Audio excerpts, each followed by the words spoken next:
Hey everybody, Mike Naso here from podweather.com and Internet Partnership Radio. And I gotta tell you folks, it's June 24th. That means in 1 month we are going to be nearing August in what is considered to be a potentially very active hurricane season. And no doubt, the more darts you got, the more chances you have of throwing them at the bullseye. And so, no matter where you live on the U.S. coastline or in the Caribbean Sea, you'll want to stay tuned just in case something comes your way. And if it does, we here at IPR will try and get you through it as we have through the last 7 hurricane seasons. Boy, whew, time flies when you're tracking storms. Speaking of tracking storms, we're waiting to see if this will be our first storm in the Atlantic, and this is Invest 93L, and you can see there is a definite rotation trying to get going there south of Jamaica, although right now the official area of the Invest is located with this little swirl that's kind of moving just south of west, north of Honduras, but it looks so weak and it's so close to land that you would have to be concerned, what if something gets spinning here? Because if it starts spinning here, already in the center of the deep convection, already moving into a favorable and hot environment for strengthening, then we would have to deal with something else. Also, a few of the computer models say that this little wave out here interacting with the outflow from the shear here of our 93L could become something in its own right and head up towards the northwest. So we'd have to watch that carefully. But we'll talk about all this as we go on throughout the update. But first, let me show you the model guidance for Invest 93L. And you can see its current location here is closing in on 80 west. That's where they initialize it, although based on the low-level imagery, it could be a little bit closer, or there could be another one forming a little bit further away. Either way, the general thinking is off to the west, as it's moving now just north of due west, and then off to the west-northwest, crossing the Yucatan, anywhere between Chetumal and the northern tip, even northeast of Cancun.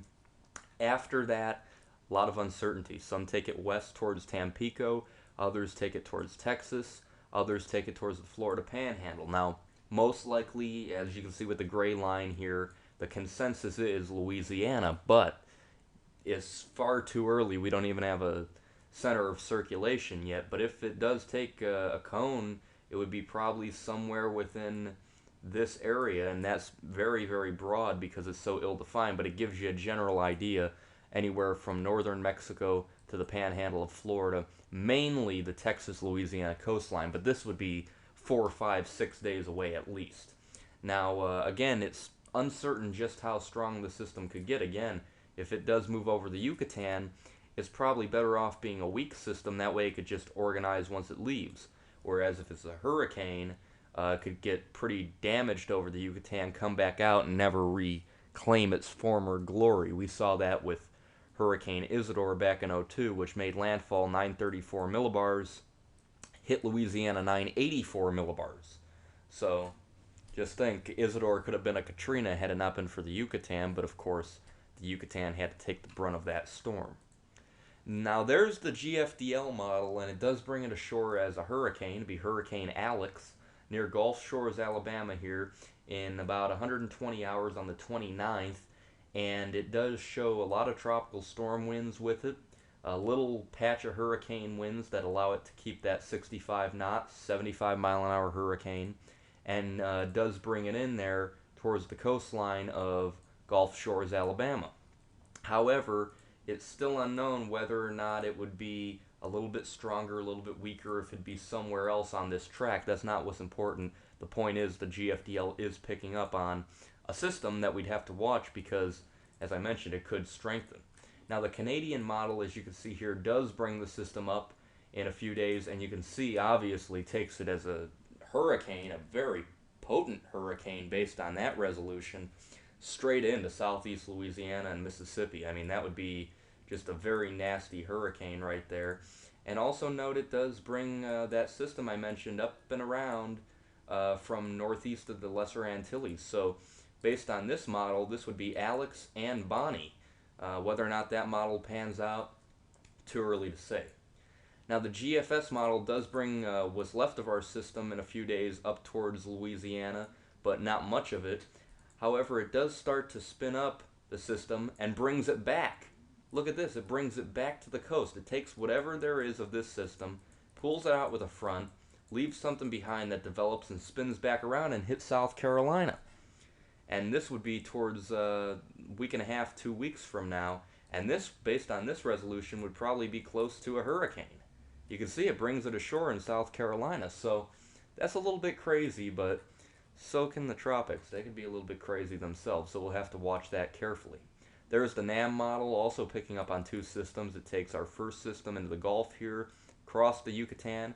It takes a second system here, generally in the direction of the Bahamas, but based on that, it would probably end up turning out. You can see the high-low pressure there as they both move in sync towards the northwest at the end of the NAM model run. Now, intensity-wise, if this system develops, you can see it has a tremendously favorable anticyclone right over where that little spin is. That little spin is right underneath this, and if there were convection over it, it would be no doubt becoming a hurricane right now. However, the center, whatever center there may be developing, might be forming a little bit further on off to the east. Now, if that's the case, it could have a little bit of problems in the short term because it would have wind shear coming at it, but even then it's light. Look at this, 0 knots, 10 knots. That's not a lot of wind shear, so if it's dealing with 5 to 10 knots of wind shear, it's not going to have any problems. Also notice how favorable it is in the Gulf. I mean, if it has time to strengthen down here in this environment, then move up, by the time this little band of wind shear goes away, if it has something like this, plus the upper level environment, plus the sea surface temperatures, we could be looking at just a very favorable environment for strengthening. Here's the latest wind speed air pressure, and you could definitely see in the Caribbean throughout the last couple of hours and throughout today, the pressure in the green here has been pretty steady, generally 29.92, and then look at the way it just bloop, plummets right down. And I mean, seriously, when you have unstable pressures like this, I mean, it looks like the Dow Jones Industrial Average here, and then it just takes a dive. That means that we're getting lowering pressures in the Western Caribbean. That means that we could well have a storm trying to form. So we're going to watch this carefully. Remember that big wave I showed you last night moving off Africa? Well, this is it. Not nearly the reds and grays it had, but still it's a wave, it's a pulse moving off, and we have to keep an eye on these because you never know. Now off in the eastern Pacific, we got Hurricane Darby, and he's sitting at 12.9 north, 99.3 west. Winds as of 5 p.m. were 80 miles an hour, gusting close to 100, moving west-northwest at 8, 980 millibars, and again, it is expected to meander out here and not really do a whole lot at all. In fact, you can see on the latest satellite imagery of Darby, there's the hurricane, there's the eye, well defined, getting better defined in there, and it's spinning pretty nicely. It's a tiny hurricane, so don't be surprised if it tries to crank up to 100 miles an hour before kind of just having a slow, prolonged death there. That's what we're looking at with Darby. Now, Celia is a different story. Celia is a Category 4 hurricane. It's at 12.8 north, 114.7 west. Winds were 135 miles an hour, ignore that on the map, gusting up to 160. Moving straight west at 11, 948 millibars, expected to peak around 140, and based on the latest satellite that I'll show you in a second, it could well be 140, 145 right now, I'd guess. Maybe even 150. We don't know. We don't have any measurements out of it, but based on satellite, it's getting up there towards the high-end Cat 4. Expected to weaken, drift west. Towards the weekend, we won't have to deal with it anymore. But taking a look at Hurricane Celia right now, take a look at this hurricane. Look at how beautiful it is. Remember how bad it was struggling a few days ago? Give her a few days. Perfect. Perfect eye, perfect outflow. You don't get a hurricane more symmetric, perfect than this. And I'm telling you, whew, be thankful this is not sitting, 50 miles off Key Largo right now, because let me tell you, this hurricane could cause some extreme to catastrophic damage, but luckily it's out there over the water. We're not going to have to deal with it. Continuing that movement, gorgeous Hurricane Celia, moving on off towards the west-northwest.